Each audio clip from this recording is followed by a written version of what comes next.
Når man arbejder med grupperede observationer, så har man sine tal i en række intervaller, som man kan se her, som er ens x'er, og så har man sine hyppigheder, sine frekvenser, sine summerede hyppigheder og summerede frekvenser.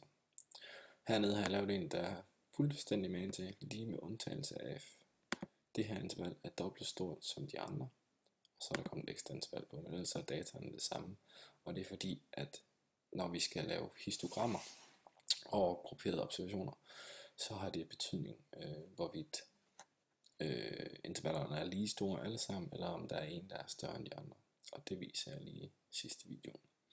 Men lad os koncentrere os om den her op først, hvor intervallerne er lige store alle sammen. Det er lommepenge i en 10. klasse. Og jeg kunne godt tænke mig at lave histogram over mine frekvenser, og det er som regel frekvenserne, vi laver det over, da histogram er et slags procentdiagram også. Så det er næsten altid frekvenser, medmindre opgaven stiller noget andet.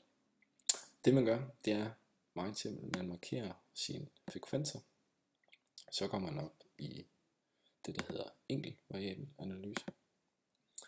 Her vil man så få de tal over, som man har markeret. Hvis man trykker på tandhjulet, indstillingerne, vil man kunne lave intervalopdelt data, og der er i grupperede observationer, så er der tale om intervalopdelt data. Så den trykker vi på.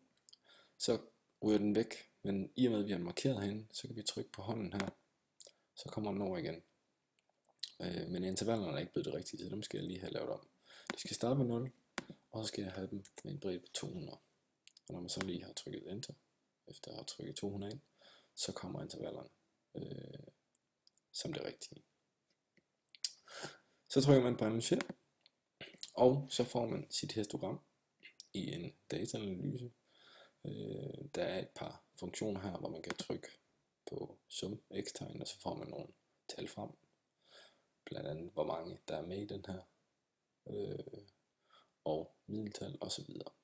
Ikke noget vi kan bruge til noget lige nu, så den lukker vi bare igen. Herover kan man trykke på indstillinger. Intervalreglen kan man ikke lave om, da den bruger det, som vi nogle gange har sagt. Så det kan vi heller ikke bruge til så meget. Grafen, jamen det kan være, at man lige vil have et net på, så er det lidt nemmere at overskue. Og til sidst, så kan man trykke på knappen her, og kopiere den til sin tegneblok. Så lukker man analysesættet, og ind bagved kommer ens histogram. Det sidste man vil gøre, det er lige at sætte nogle aksetitler på ved højreklik på tegneblokken og vælge tegnblok. Her kan man så under x-aksen skrive under navn, skrive lommepenge i kroner, og y-aksen det er fx i procent. Hvis man lukker den, så vil man se på y-aksen, der står fx i procent, og nede på y-aksen skulle der gerne stå lommepenge i kroner. Det fik jeg ikke lige med det sidste.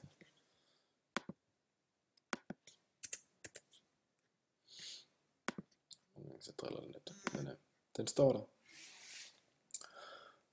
Og nu har vi lavet vores histogram ud fra grupperede observationer, hvor intervallerne var lige store. Så bliver det lidt sværere, når vi skal begynde at arbejde med et observationssæt, hvor det ene interval er dobbelt stort eller større end de andre. Det man gør, det er, nu slukker jeg lige den her vi har, så opskriver man sine intervalgrænser, og vi starter ved 0. Og så skriver man alle endepunkterne ned, så det er 200, det er 400 og så videre.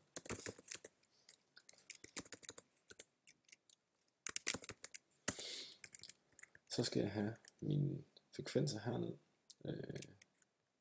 og fra 0 til 200, jamen der er stadigvæk 50%. Fra 200 til 400, der er der så de 9, og sådan fortsætter jeg. Indtil jeg kommer hertil, fordi mellem 600 og 1000, der er der 9%, men i og med intervallet der er dobbelt så stort, så skal det halveres. Så jeg skal her sige lige med cellen her, og skal den divideret med 2. Og til sidst skal jeg have de 13. Og nu giver det ikke 100% til sammen, men det skal det heller ikke, fordi det kommer det til at se ud som om, når jeg får lavet mit histogram. Og det er rigtigt nok, at der skal være et tal mere i den her kolonne i forhold til den her. Nu skal jeg lave nogle lister. Jeg markerer først mine grænser, højreklikker og laver en liste. Så kommer den herover i vinduet som liste 2, da jeg allerede havde en liste 1, som jeg brugte tidligere. Så markerer jeg det i andre tal, mine frekvenser, højreklikker og laver en liste, som kommer som liste 3. Hvis jeg går op i mit inputfelt og starter på at skrive histogram, så kommer der en masse muligheder. Det er den øverste, jeg skal vælge med intervalgrænser og højder. Intervalgrænserne, dem har jeg på liste 2. Og hvis jeg tabulerer over med tab, som sidder over caps lock, så listen med højder har jeg på liste 3. Når jeg nu trykker enter, så kommer den igen ind. Og vi kan se her, jamen hvis jeg havde lagt den her oven på den anden, så havde den lignet A'eren. Jeg kan lige prøve at tænde for A'eren igen, så vi kan se den bagved.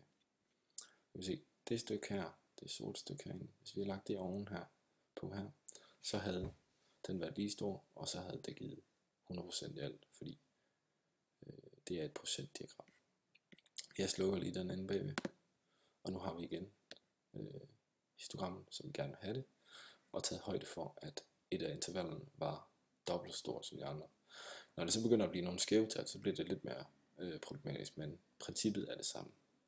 Og så laver man histogram ved grupperede observationer i GeoGebra.